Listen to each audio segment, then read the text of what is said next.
Hello everyone, welcome back to physio Nikita channel. आज हम discuss करने वाले हैं एक वेरी इंपॉर्टेंट कंडीशन के बारे में जिसको हम गोल्फर्स एल्बो कहते हैं। तो इस लेक्चर में आज हम डिटेल में समझेंगे कि इसकी डेफिनेशन क्या होती है, इसकी क्लासिफिकेशंस, इस causes, risk factor, pathogenesis, clinical features, management with physiotherapy treatment. तो चलिए स्टार्ट करते हैं कि गोल्फर्स एल्बो होता क्या है। Golfer's elbow is a painful condition affect the medial side of the elbow due to overuse or repetitive stress on the flexor pronator muscles attached at the medial epicondyle of humerus. Golfer's elbow एक painful condition है जब wrist फ्लैक्सर्स और forum pronator muscles का ज़्यादा use होता है और उस पर स्ट्रेन जाता है। उसकी वजह से टेंडेंस जो है वो माइक्रो टीयर्स होना स्टार्ट हो जाती है, जिसकी वजह से कोहनी के अंदर वाले हिस्से में दर्द होना चालू हो जाता है और टेंडरनेस भी आनी स्टार्ट हो जाती है। उस कंडीशन को हम गोल्फर्स एल्बो बोलते हैं। और उसमें कौन सी मसल का इन्वॉल्वमेंट होता है? फ्लेक्सर प्रोनेटर मसल्स का। और वो कहाँ पे अटैच्ड होती है? मीडियल एपिकोंडाइल ऑफ ह्यूमरस पे। उसके बाद बात करते हैं, तो अब हम बात करेंगे क्लासिफिकेशंस ऑफ गोल्फर्स एल्बो। इसमें क्या होता है? 4 टाइप्स की क्लासिफिकेशन है इसकी।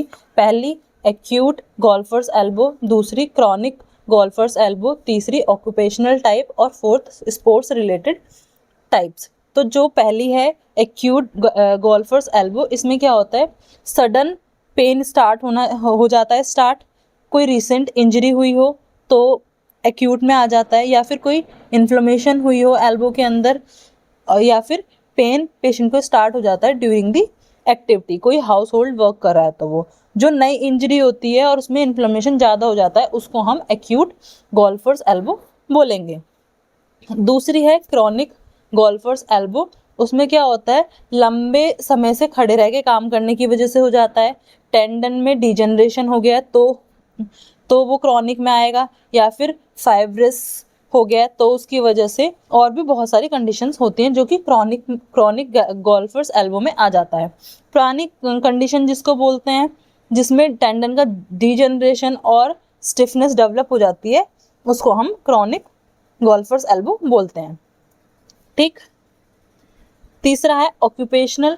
ऑक्यूपेशनल जो होता है वो due to repetitive work activities की वजह से, जैसे कि पेशेंट जो है वो हैमरिंग कर रहा है, हथौड़े से कोई चीज़ तोड़ रहा है, या फिर टाइपिंग कर रहा है, या फिर लिफ्टिंग कर रहा है, या ग्रिपिंग कर रहा है रेपिटेटिव टाइम्स में, ये आता है ऑक्यूपेशनल में।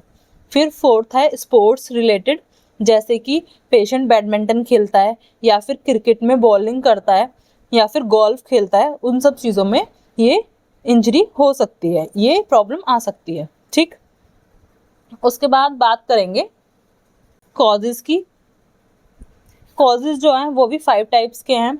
जैसे कि पहला रेपिटेटिव रिस्ट फ्लैक्सर। इसमें क्या होता है?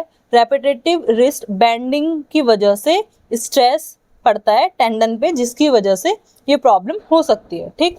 फोर्सफुल ग्रिपिंग, मतलब कि हैवी ग्रिपिंग एक्टिविटीज़ का ओवरलोड होने की वजह से फ्लैक्सर्स मसल्स पे तब ये प्रॉब्लम आ सकती है। ठीक। ये भी कॉज हो सकता है।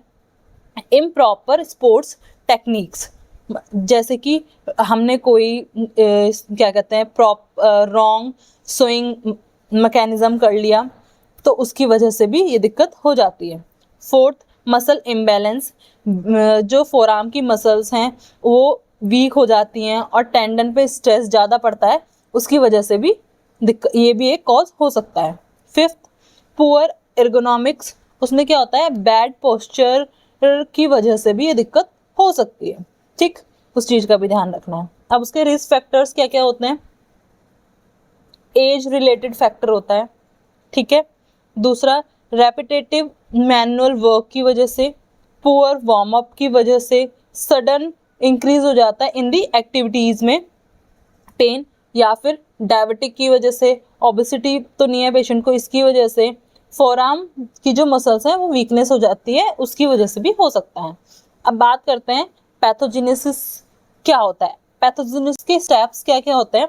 पहला स्टेप जो है वो रेपिटेटिव स्ट्रेस होता है, जिसमें रेपिटेटिव रिस्ट फ्लैक्सन और प्रोनेशन पर ओवरलोड जाने की वजह से क्या होता है, माइक्रो ट्रॉमा हो जाता है। माइक्रो ट्रॉमा मतलब कि स्मॉल टीयर्स डेवलप हो जाते हैं टेंडन फाइबर्स के, ठीक। उसके बाद क्या होता है, उसके बाद इन्फ्लेमेशन आ जाती है। इन्फ्लेमेशन जो है वो इनिशियली रिस्पॉन्स करना स्टार्ट कर देती है और उसके बाद स्टेप 4 में टेंडनोसिस हो जाती है। इसका मतलब क्रॉनिक केस में कोलेजन होने लग जाता है और डीजनरेट स्टार्ट हो जाता है इसके अंदर होना, तो इन्फ्लेमेशन बहुत ज़्यादा बढ़ जाती है, ठीक। उसके बाद पेशेंट को पेन और वीकनेस फील होती है और जिसकी वजह से पेशेंट की ग्रिप की जो स्ट्रेंथ है वो धीरे धीरे कम होने लग जाती है और एल्बो में जो पेन है वो ज़्यादा बढ़ना स्टार्ट हो जाता है, ठीक है। उसके बाद बात करेंगे इसके क्लिनिकल फीचर्स के बारे में। क्लिनिकल फीचर्स जो हैं वो हैं, पहला medial elbow pain. Medial elbow pain में कोहनी के अंदर वाले हिस्से में दर्द आना चालू हो जाता है और दर्द कब सबसे ज़्यादा बढ़ता है, या तो पेशेंट लिफ्टिंग कर रहा है, कोई भारी सामान उठा रहा है, या फिर ग्रिपिंग कर रहा है, कोई चीज़ पकड़ रहा है, ठीक। दूसरा टेंडरनेस। टेंडरनेस क्या कहाँ पे प्रेजेंट होगी, ओवर द मीडियल एपिकोंडाइल, अंदर वाले हिस्से पे, ठीक। तीसरा वीक ग्रिप स्ट्रेंथ। जब पेशेंट कोई भी ऑब्जेक्ट को टाइटली पकड़ेगा तो उसको पेन होना स्टार्ट हो जाएगा और धीरे धीरे क्या होगा, पेशेंट क्या कहते हैं किसी भी चीज़ को टाइटली नहीं पकड़ पाएगा, ठीक। ये सिम्टम्स देखने को मिलता है। Fourth, pen during wrist flexion. जब पेशेंट रिस्ट को फ्लेक्शन करेगा तब पेशेंट को पेन फील होगा, ठीक। Fifth, morning stiffness. Chronic cases में क्या होता है, पेशेंट जब सुबह उठता है तो उसको अपनी एल्बो में स्टिफनेस भी फील होती है, मतलब जकड़न जैसा। Pen radiating. पेन जो है वो फोर आर्म से स्प्रेड होना स्टार्ट हो जाता है, फोर आर्म तक स्प्रेड होना स्टार्ट हो जाता है, ठीक। लोकल टेंडरनेस मतलब कि वहाँ पे अगर पेशेंट हाथ भी लगा रहा है जहाँ पे उसको दर्द है तो भी उसको बहुत ज़्यादा दर्द महसूस हो रहा है और जो आसपास की मसल्स हैं वो भी टाइटनेस स्टार्ट हो जाती है उनमें, ठीक। ये सब चीज़ें, ये सिम्टम्स देखने को मिलते हैं। उसके बाद बात करेंगे इन्वेस्टिगेशन की। इन्वेस्टिगेशन में क्या होता है, क्लिनिकल एग्जामिनेशन करेंगे। पेशेंट जब हमारे पास आएगा तो उसका डेमोग्राफिक डाटा और उसके कुछ स्पेशल टेस्ट होते हैं जैसे golfers elbow test, registered wrist flexion test, तो ये सब टेस्ट कराए जाते हैं। अगर वो पॉजिटिव आते हैं तो कंफर्म है पेशेंट को मीडियल एपिकोंडाइल है। दूसरा, उसका एक्सरे कराते हैं पेशेंट का, जिससे हम देख पाएँ कि पेशेंट के जो जॉइंट्स हैं उनमें अर्थराइटिस का फॉर्मेशन तो नहीं है, कैल्सिफिकेशन का फॉर्मेशन तो नहीं हुआ है, कोई अदर फ्रैक्चर वगैरह तो नहीं है। इस चीज़ के लिए हम एक्सरे कराते हैं। फिर हम उसको एमआरआई भी सजेस्ट करते हैं जिसके अंदर हम देखते हैं कोई टेंडन टीयर तो नहीं हुआ है या फिर टेंडन में डिजनरेशन स्टार्ट तो नहीं हुआ है, ठीक। उसके बाद हम पेशेंट को अल्ट्रासोनिक के लिए भी बोलते हैं जिसमें हम चेक करते हैं कि टेंडन की थिकनिंग कितनी है और इन्फ्लेमेशन है या नहीं है, ठीक। उसके बाद हम पेशेंट को ईएमजी या फिर नर्व कंडक्शन टेस्ट भी क्या कहते हैं रिकमेंड करते हैं, जिसमें हम अल्नर नर्व का इन्वॉल्वमेंट भी चेक करते हैं कि उसमें है या नहीं है, ठीक। उसके बाद बात करेंगे कॉम्प्लिकेशंस के बारे में कि कॉम्प्लिकेशंस क्या क्या देखने को मिलती है। पेशेंट का जो है वो क्रॉनिक पेन हो जाता है, टेंडन में डिजनरेशन स्टार्ट हो जाता है और पेशेंट की जो स्ट्रेंथ है वो धीरे धीरे कम होना स्टार्ट हो जाती है और नॉर्मल रेंज ऑफ मोशन है वो धीरे धीरे कम हो जाती है, ठीक। उसको बहुत ज़्यादा पेन होने लग जाता है जिसकी वजह से, और जो अल्नर नर्व है वो भी इरिटेट होना स्टार्ट हो जाती है, ठीक। उसके बाद बात करेंगे मेडिकल मैनेजमेंट के बारे में। जो मेडिकल मैनेजमेंट है 3 टाइप का आता है, पहला मेडिकल मैनेजमेंट, दूसरा फिजियोथेरेपी मैनेजमेंट और थर्ड इज सर्जिकल मैनेजमेंट। तो सबसे पहले बात करते हैं मेडिकल मैनेजमेंट। मेडिकल मैनेजमेंट जो है वो सबसे पहले क्या रिकमेंड करेगा कि रेस्ट करना है पेशेंट को और एक्टिविटीज़ जो है वो अवॉइड करनी है। दूसरा, आइस थेरेपी के लिए बोलते हैं पेशेंट को 10 से 15 मिनट आइस थेरेपी करनी है। वो किस चीज़ में हेल्प करेगी, इन्फ्लेमेशन कम करेगी पेशेंट के पेन एल्बो का और पेन को कम करेगी, ठीक। उसके बाद उनको NSAIDs ये पेन किलर मेडिसिन्स होती हैं कुछ, आइवोप्रोफिन और डेक्नोफेनाक, ये सब चीज़ उनको रिकमेंड करते हैं। फिर उसके बाद उन्हें स्टेबलाइजेशन के लिए एल्बो ब्रेस के लिए बोलते हैं जिससे क्या कहते हैं टेंडन पे स्ट्रेस ना पड़े और पेशेंट को पेन ना हो, ठीक।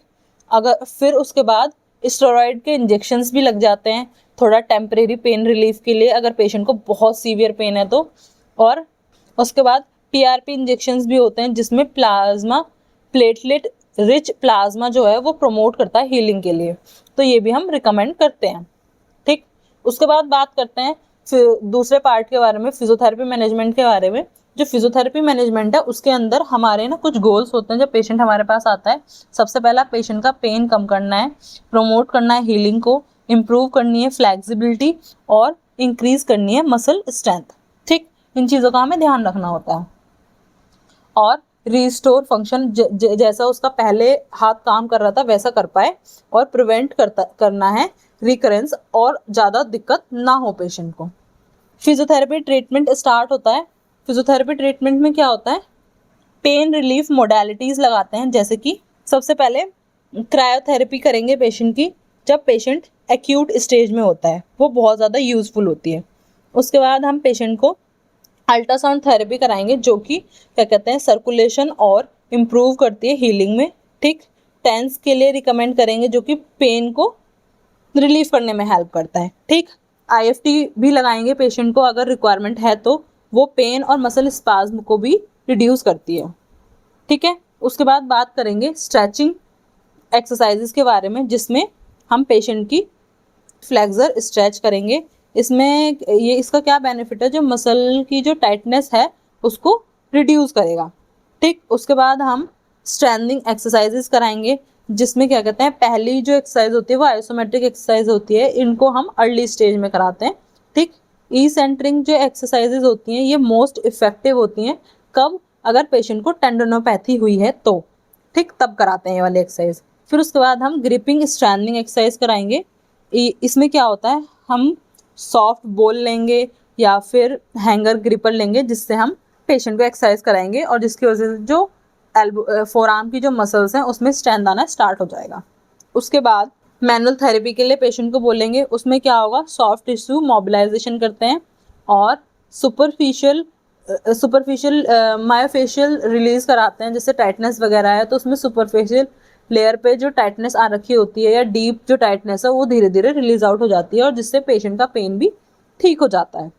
ठीक, उसके बाद एर्गोनॉमिक एडवाइस करते हैं। उसमें क्या होता है, पेशेंट को प्रॉपर करेक्ट स्पोर्ट्स टेक्निक्स बताते हैं। ठीक है, प्रॉपर पोस्चर बताते हैं कि पेशेंट को कैसे रहना है। ठीक, उसके बाद लास्ट जो है वो सर्जिकल मैनेजमेंट है। ये कब होता है, जब कंजर्वेटिव ट्रीटमेंट जो है वो फेल हो जाता है आफ्टर दी 6 to 12 मंथ, और सीवियर टेंडन का डीजनरेशन होना स्टार्ट हो जाता है, तब इसको कराते हैं। तो उसमें क्या, इसमें क्या करते हैं, सर्जरी में रिमूव कर देते हैं डीजनरेटिव जो टिश्यूज होते हैं, या फिर अगर टेंडन रिपेयर हो सकता है तो टेंडन को रिपेयर कर देते हैं। ठीक, उसके बाद कुछ होम एडवाइस होती हैं पेशेंट के लिए, कि हम पेशेंट को बोलते हैं कि ओवर यूज एक्सरसाइजेज नहीं करनी है, प्रॉपर टेक्निक्स करनी है, प्रॉपर रेस्ट करना है। ठीक है, और जो एक्सरसाइजेज आपको बताई हैं वो प्रॉपर रेगुलरली करनी है। सो आई होप ये लेक्चर आपको कंप्लीट समझ में आया होगा डिटेल्स में, क्योंकि मैंने हर चीज़ एक बहुत अच्छे से समझाई है। तो अगर आपको ये लेक्चर हेल्पफुल लगा है तो लाइक करें, शेयर करें एंड सब्सक्राइब करना ना भूलें। मिलते हैं नेक्स्ट वीडियो में। Bye bye.